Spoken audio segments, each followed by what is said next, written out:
All right, let's dive straight into this explainer. If you're a student right now, or maybe you know someone who is, you are probably intimately familiar with the immense, crushing weight of modern education. There's this huge existential crisis happening right now. Students are just burning themselves out, absolutely agonizing over perfect GPAs, and taking on massive, massive debt just to tick the right boxes. But what happens to that whole traditional system when a machine can suddenly out-memorize the smartest human on Earth, literally in a fraction of a second? Well, today, we're going to take a really critical look at exactly how we measure intelligence, why the current checkbox system of education is quite frankly fundamentally broken, and most importantly, how we can escape this trap by rediscovering true human brilliance. Now, what's truly fascinating about this quote isn't just the words, it's who actually said it. This isn't coming from some tech CEO trying to push your new product. This is from Ken Ono. He's a highly distinguished mathematician and professor. And get this, a year ago, he was just a happy-go-lucky academic. But then he got hired by an AI research company to write incredibly difficult math problems. The goal was to test their state-of-the-art large language models. And he was devastated. For the first time in his entire career, he actually struggled to write questions that the AI would get wrong. He realized that these models now know more facts than any human you will ever meet. So pure knowledge gathering, the exact thing our schools spend decades testing us on, is suddenly completely obsolete. As Ono puts it so perfectly, knowledge quickly became cheap. And honestly, if our goal as humans is to try and stay ahead of AI in memorizing facts, we're absolutely going to lose. And, well, that brings us to a massive, glaring contradiction. $80,000. Let that sink in. In the United States, that is what it can easily cost to spend just one single year attending a traditional university. We're facing this immense tension right now. I mean, why on earth are students taking on decades of debt to pay 80 grand a year just to learn textbook facts and academic formulas?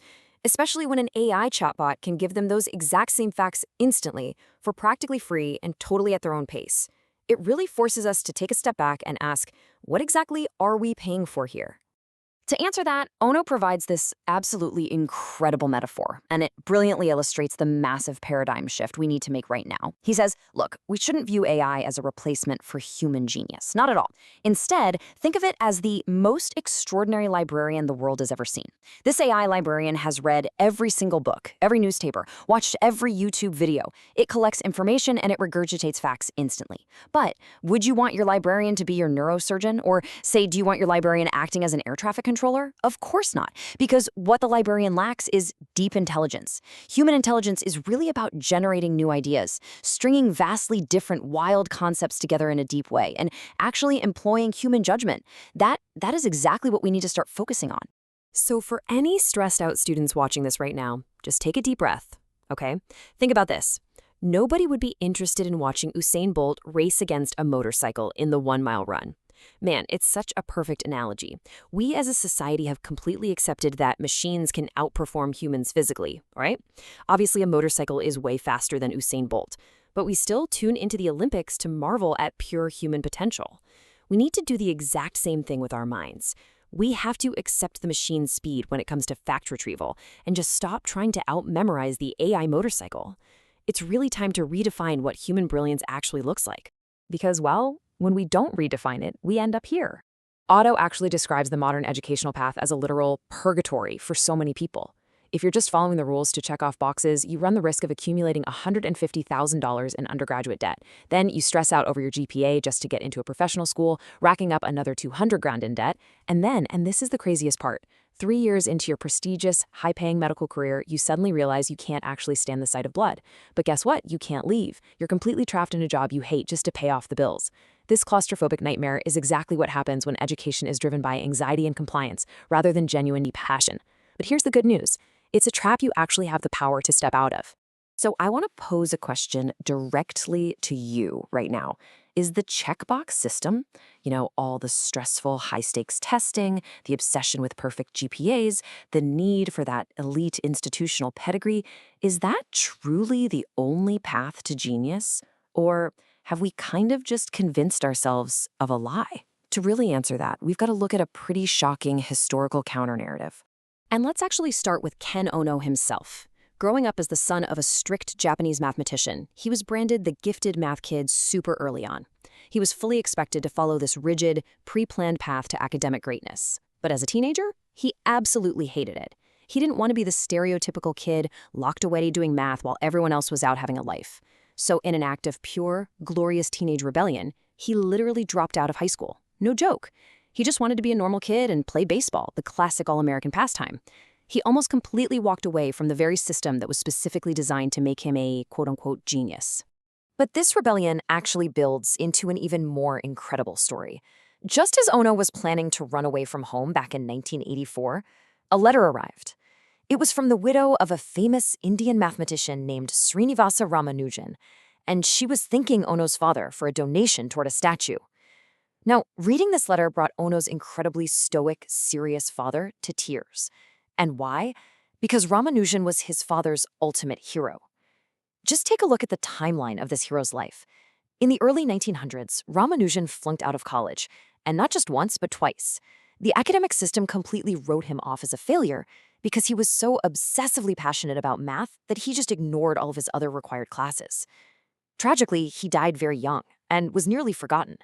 But then, decades later in 1993, his wild, untamed formulas were actually vital to proving Fermat's last theorem. I mean, that was literally one of the greatest bombshells in 20th century mathematics.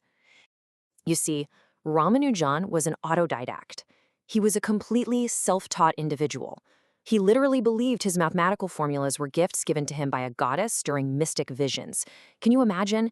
He wasn't propelled by some desperate desire for a perfect GPA or a fancy Harvard degree. He was propelled by an unyielding, pure passion for understanding the universe. Finding out that his strict father's ultimate idol was a 2-time college dropout, that completely changed Ken Ono's life.